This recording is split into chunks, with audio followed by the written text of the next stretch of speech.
नबी पाक फरमाते हैं मैं सो रहा था, छत पे फरिश्ते आए। बात आपने सुनी हुई है, सिर्फ कुछ नजरियात में राज के हवाले से अर्ज करने हैं, चंद नजरियात। नबी पाक फरमाते हैं हजरत जिब्रील ने छत के ऊपर से उन्होंने थोड़ा सा हिस्सा खोला, छत फाड़ी। हमारे ना देहातों में लकड़ी की जो छत होती थी ना, उस पे एक बंदा भी अगर चलता था ना तो घर के जो बुजुर्ग होते थे कहते थे पता करो छत पे बंदा है कोई। एक आदमी फटाफट बुजुर्ग जाग जाते थे, कहते पता करो भाई। बल्कि साथ वाले को आवाज देते थे, दरवाजा खोलते थे। होता था कि नहीं होता था? हो जाता था ना। ओ भाई 1.5 पौने 2 लाख बंदा छत पे चले, अल्लाह के रसूल फरमा रहे मैं सो रहा हूं। छत फाड़ दी, हजरत जिब्रील आ गए।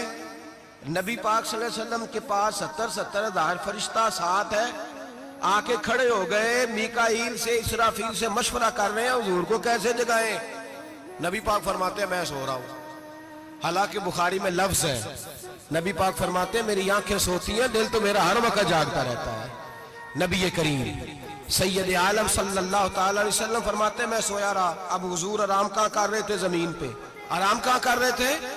हुजूर अलैहिस्सलातु वस्सलाम जमीन पे आराम कर रहे थे। जनाबे जिब्रील झुके। कितना झुके कि हुजूर के कदम ही चूम लिए। नबी पाक के कदम तो कितना झुके होंगे जी? रुकू तक जी। मैं नहीं जी गल की सजदे दी, तुसां कीती जे। फतवा लगा तुहाडे ते लगना जी। कहां तक लगी? कहां तक झुके? आला हजरत कहते हैं हजरत जिब्रील ने सजदा नहीं किया नबी पाक। मेरे आला हजरत का कमाल ये है कि शरीयत भी बच जाती है और इश्क को भी पूरा सुकून मिल जाता है। आला हजरत फरमाते हैं जनाब जिब्रील ने सर पे ताज पहना था और ताज में मोती लगे हुए थे। वो मोती नबी पाक को सजदा करने लग गए।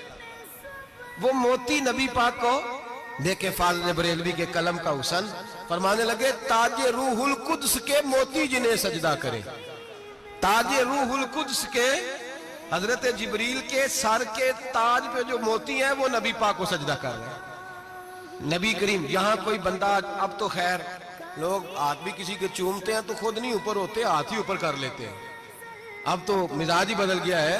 फरमाया रसूल करीम सल्लल्लाहु ताला अलैहि वसल्लम के लिए जिब्रील झुके तो पैरों तक और नबी पाक अलैहिस्सलाम के कदम चूमे। हजरत जिब्रील ने हुजूर जागे, उठाया नबी करीम को और कहा या रसूल अल्लाह, रब आपकी मुलाकात का शौक रखता है, अल्लाह आपकी मुलाकात का शौक रखता है।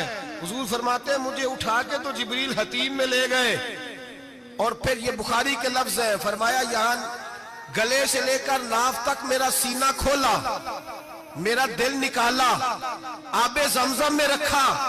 इसलिए नहीं कि नबी पाक के दिल को बरकत हासिल हो जाए, इसलिए कि आबे ज़मज़म को बरकत हासिल हो जाए। उम्मती रज रज के पिए कि ये वो वाला ज़मज़म है जिसने हमारे मुस्तफ़ा के कल्बे अतहर को चूमा हुआ है। नबी पाक सल्लल्लाहु अलैहि वसल्लम फरमाते हैं मेरे सामने खोला और मैं देखता भी रहा।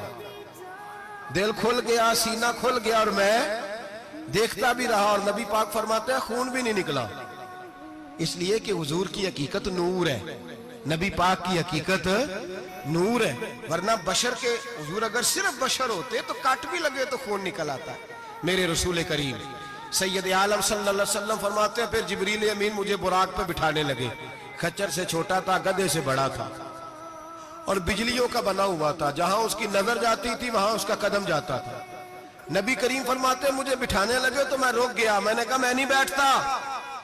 या रसूल अल्लाह क्या हुआ?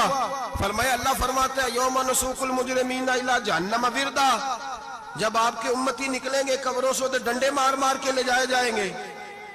पहले रब मेरे साथ वादा करे कि जब मेरे गुलाम कब्रों से निकलेंगे तो उन्हें भी बुराक अता करेगा। पहले वादा करे।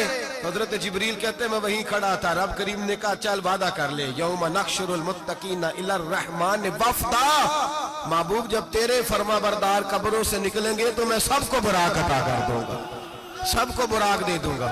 नबी करीम फरमाते मैं बुराक पे बैठा, सफर शुरू।